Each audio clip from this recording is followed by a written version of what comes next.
हर हर महादेव। ओम शिवं नमस्तुभ्यं। ओम नमः शिवाय। दोस्तों, आप श्री शिव महापुराण के वायवी संहिता उत्तरार्ध का श्रवण कर रहे हैं। ब्राह्मण कर्म निरूपण। त्रिलोकीनाथ परमेश्वर शिव बोले, हे देवी, 3 बार नहाना, अग्निकर्म करना, लिंग पूजा, दान, ईश्वर भाव, दया भाव, सत्य, संतोष, आस्तिकता, अहिंसा, लज्जा, श्रद्धा, पढ़ना पढ़ाना, उपदेश, ब्रह्मचर्य, श्रवण, तप, क्षमा, शौच आदि वर्ण धर्म है। ब्राह्मणों के लिए क्षमा, शांति, संतोष, सत्य असत्य, ब्रह्मचर्य, तत्व ज्ञान, वैराग्य, भस्म सेवन, सर्व संग में निवृत्ति आदि परम आवश्यक है। ब्रह्मचारियों को रात्र में भोजन नहीं करना चाहिए। क्षत्रियों को दान नहीं लेना चाहिए। सभी वर्णों की रक्षा करना, शत्रुओं पर विजय, दुष्ट जन वध, ऋतुकाल में स्त्रीगमन, सेना रक्षण एवं मेरे भक्तों पर पूर्ण विश्वास करना आदि क्षत्रिय धर्म है। वैश्विक धर्म गौरक्षा, व्यापार और खेती करना है। सभी वर्णों की सेवा करना शूद्र का धर्म है। गृहस्थियों को अपनी गृहस्थी का ध्यान रखना चाहिए। ब्रह्मचारियों को ब्रह्मचर्य, पत्नियों को पति आज्ञा का पालन करना चाहिए।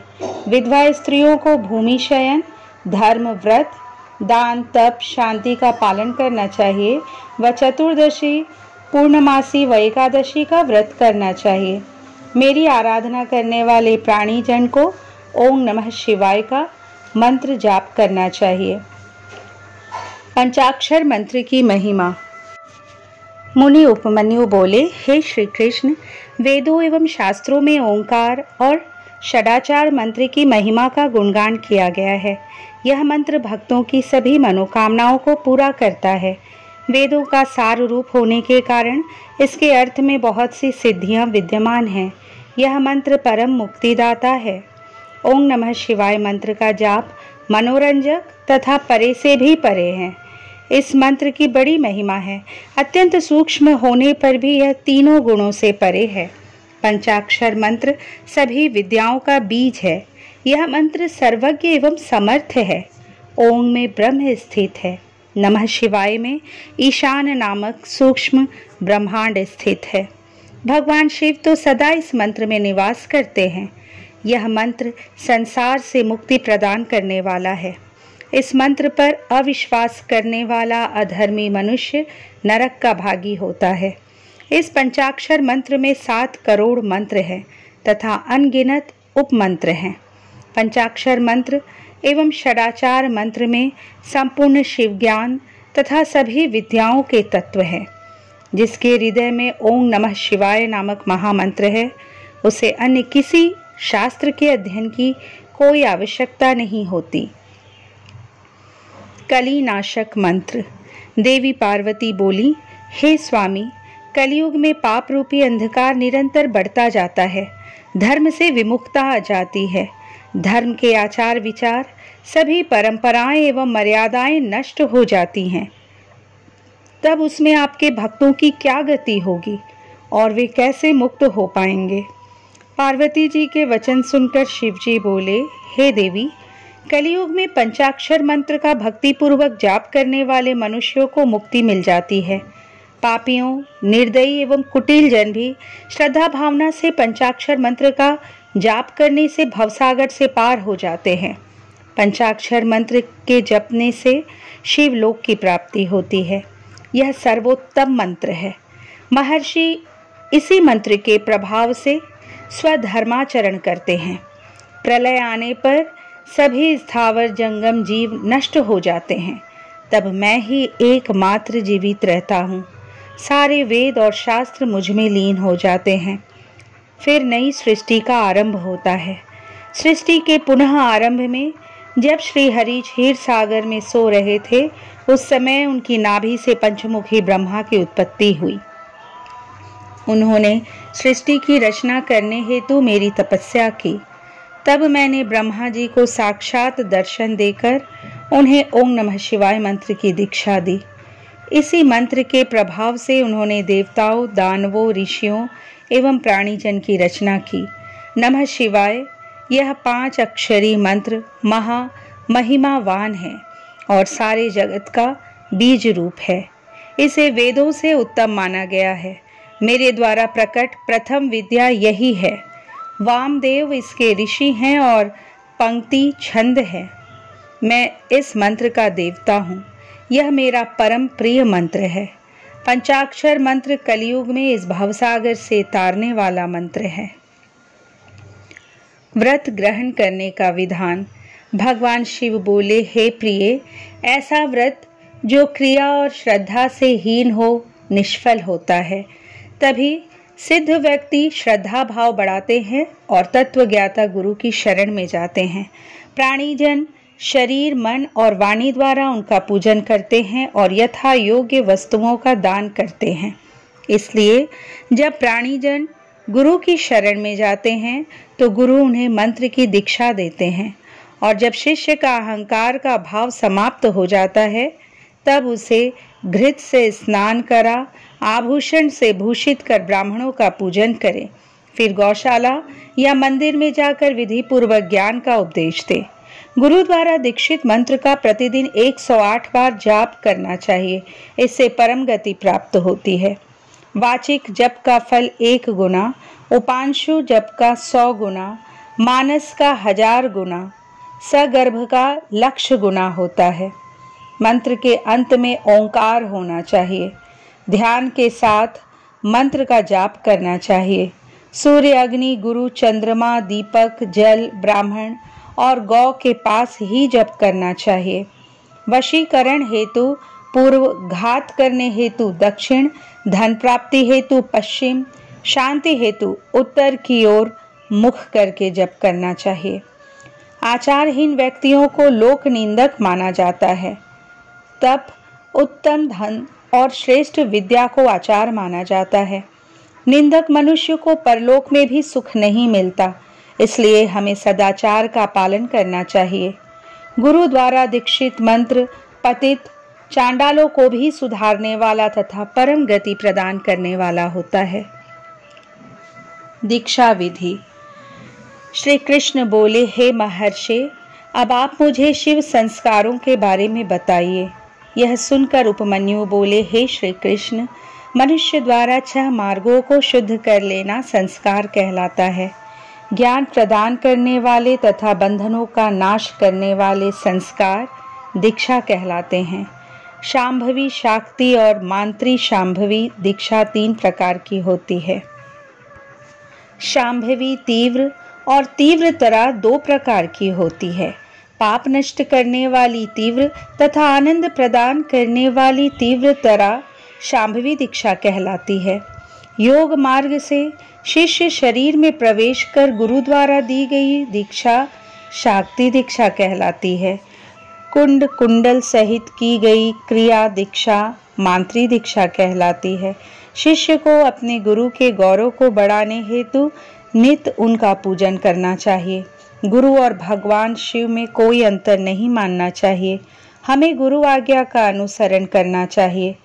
गुणवान गुरु जो सर्वेश्वर शिव के परम भक्त हैं, परम मुक्तिदायक हैं। गुरुदेव अपनी शरण में आए ब्राह्मण शिष्य की 1 वर्ष, क्षत्रिय की 2 वर्ष एवं वैश्यों की 3 वर्ष तक परीक्षा करें। जो शिष्य दुख एवं ताड़ना पाकर भी मौन रहे और दुख का अनुभव न करे, उन्हें शिव तत्पात्र एवं शिव संस्कार योग्य मानना चाहिए। परीक्षा लेने के पश्चात गुरु को सप्रेम दीक्षा देनी चाहिए। शिव भक्त वर्णन। उपमन्यु बोले, हे श्री कृष्ण, समयाहव्य संस्कार को ग्रहण करते समय सर्वप्रथम शुभ दिन और शुभ समय देखे। भूमि पर शिल्प से मनोहर मंडल की रचना करे, जिसके मध्य में वेदी हो। ईशान कोण से 8 दिशाओं में कुंडल बनाए। फिर चंदोवा, ध्वजा, पताका, मालाओं से उसे शोभित करे। वेदी के मध्य में सुंदर मंडप होना चाहिए। फिर सोने चांदी द्वारा ईश्वर का आवाहन करे। सोना चांदी ना होने पर चावल, सिंदूर, पुष्पों से आवाहन करे। 2 हाथ लंबा श्वेत या लाल कमल बनाए, जिसमें 8 कर्णिका हो। वेदी पर धान, चावल, सरसों, तिल, पुष्प, कुशा बिछाकर कलश की स्थापना करें। कलश में जल भरकर सुगंधित पुष्प, अक्षत, कुशा, दूर्वा डालें तथा उस पर नया लाल वस्त्र लपेटें। स्वयं आसन ग्रहण करें। कुंडल के मध्य में महेश्वर का पूजन करें। फिर भगवान शिव का आवाहन करते हुए कलश का पूजन करें। दक्षिण में शिवजी के अस्त्रों को पूजे तथा मंत्रोच्चारण करते हुए यज्ञ आरंभ करें। शिव अग्नि में प्रधान आचार्य होम करें तथा भगवान शिव से सांसारिक दुखों से मुक्ति दिलाने की प्रार्थना करें। फिर शिष्य शिवजी की 3 बार परिक्रमा करे और दंडवत प्रणाम करें।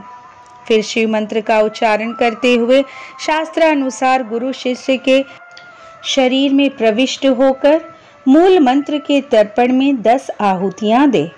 तत्पश्चात शिष्य पुनः स्नान कर शुद्ध वस्त्र धारण करे और पुनः कुश के आसन पर बैठे। गुरु शिव नाम जपते हुए शिष्य के शरीर पर भस्म लगाएं। फिर शिष्य के कान में शिव मंत्र का उपदेश दे। मंत्र की शिक्षा लेकर शिष्य उस मंत्र का उच्चारण कर शिवजी को प्रणाम करे। तत्पश्चात गुरु शिष्य को अभिमंत्रित रुद्राक्ष व शिव मूर्ति भेंट करे और शिष्य उसे ससम्मान पूर्वक ग्रहण करें। शिव तत्व साधक उपमन्यु बोले, हे श्री कृष्ण जी, कला, तत्व, भवन, वर्ण, पद, मंत्र आदि 6 अध्याय हैं। निवृत्ति, प्रतिष्ठा, विद्या, शांति और अतीत 5 अध्वा है जो आवृत्त कहे जाते हैं। पृथ्वी को तत्वाध्वा कहा जाता है। त्रिलोकीनाथ भगवान शिव तो तत्व सहायक है। उनके तत्वों की गणना करना असंभव है। अभिमंत्रित रुद्राक्ष भेंट करने के बाद गुरु को शिष्य सहित मंडल में जाकर शिव पूजन करना चाहिए। 4 सेर चावलों की खीर बनाकर आधी खीर भगवान शिव को अर्पित कर देनी चाहिए। फिर नकार, मकार आदि 5 कलशों पर 5 वर्ण धारण कराएं। मध्य में ईशान, पूर्व में पुरुष, दक्षिण में अघोर, पश्चिम में सद्योजात, उत्तर में वामदेव को स्थापित करें। कलशों को प्रोक्षित कर हवन आरंभ करें। फिर आधी खीर को होम कर दे, बाकी को प्रसाद समझकर ग्रहण करे। तर्पण कृत्य कर्म कर पूर्णाहुति दे। ओम नमः शिवाय से प्रदीपन कर 3 आहुतियां दे। कन्या द्वारा काटे गए सूत को अभिमंत्रित कर शिष्य की शिखा में बांध दे और पूजन करे। भगवान शिव का ध्यान और पंचाक्षर मंत्र का जप करते हुए शिष्य रात्रि को सोए और रात्रि में जो स्वप्न देखे उसे विस्तार पूर्वक अपने गुरु को बताए। षड्ध्व शोधन विधि उपमन्यु बोले, हे श्री कृष्ण, तत्पश्चात आचार्य की आज्ञा से स्नान कर नित्य कर्म कर ध्यान लगाकर हाथ जोड़कर वहां से प्रस्थान करे। पुष्प अर्चन और शिव नाम का उच्चारण करते हुए मंडल में आकर ईशान देव का पूजन करे, अग्नि होम करे। फिर आहुतियां डालकर वागीश्वरी का पूजन कर वागीश को प्रणाम कर मंडल में देवता का पूजन करे। गुरुदेव शिष्य को मंत्रों द्वारा शुद्ध करे। फिर पूर्ण आहुति देकर ब्राह्मण का पूजन करे। 3 आहुतियां डालकर भगवान शिव का स्मरण करे। तत्पश्चात नील रुद्र वागीश्वरी तेजस्वनी शिव शक्ति का चिंतन करे। फिर गुरु कैंची का प्रोक्षण कर शिष्य की शिखा छेदन करे। फिर उसे गोबर में स्थापित कर अग्नि में होम कर दे। मंडल में विराजमान भगवान शिव और देवी पार्वती का ध्यान करते हुए उनसे प्रार्थना करते हुए कहे, हे देवाधिदेव कृपा निधान, आपकी परम कृपा से ही षड्ध्व का शोधन हुआ है और इसे अव्यय धाम की प्राप्ति हो। आप नाड़ी संधान के साथ पंचभूतों की शुद्धि करें। फिर 3 आहुतियां डालते हुए अणिमा का निरूपण करें। तत्पश्चात त्रिलोकीनाथ भगवान शिव और देवी जगदम्बा का पूजन कर अपने पुण्य कार्य को सफल करने की प्रार्थना करें। साधन भेद निरूपण उपमन्यु बोले, हे श्री कृष्ण, मंडप के मध्य में भगवान शिव का पूजन करके वहां कलश की स्थापना करे और फिर हवन करे। हवन करने हेतु शिष्य को सिर खोले हुए मंडप में बैठा दे उसके पश्चात 100 आहुतियों का हवन करने के बाद सुगंधित पुष्प मिले जल से अभिषेक करें और शिष्य को देवादिदेव भगवान शिव संबंधी विद्या प्रदान करें। तत्पश्चात शिष्य को साधन करने की रीति बताएं। साधन उपदेश को शिष्य ग्रहण करके गुरुदेव के सामने ही मंत्र का उच्चारण करे। साधन मूल मंत्र का पुरस्चरण होता है।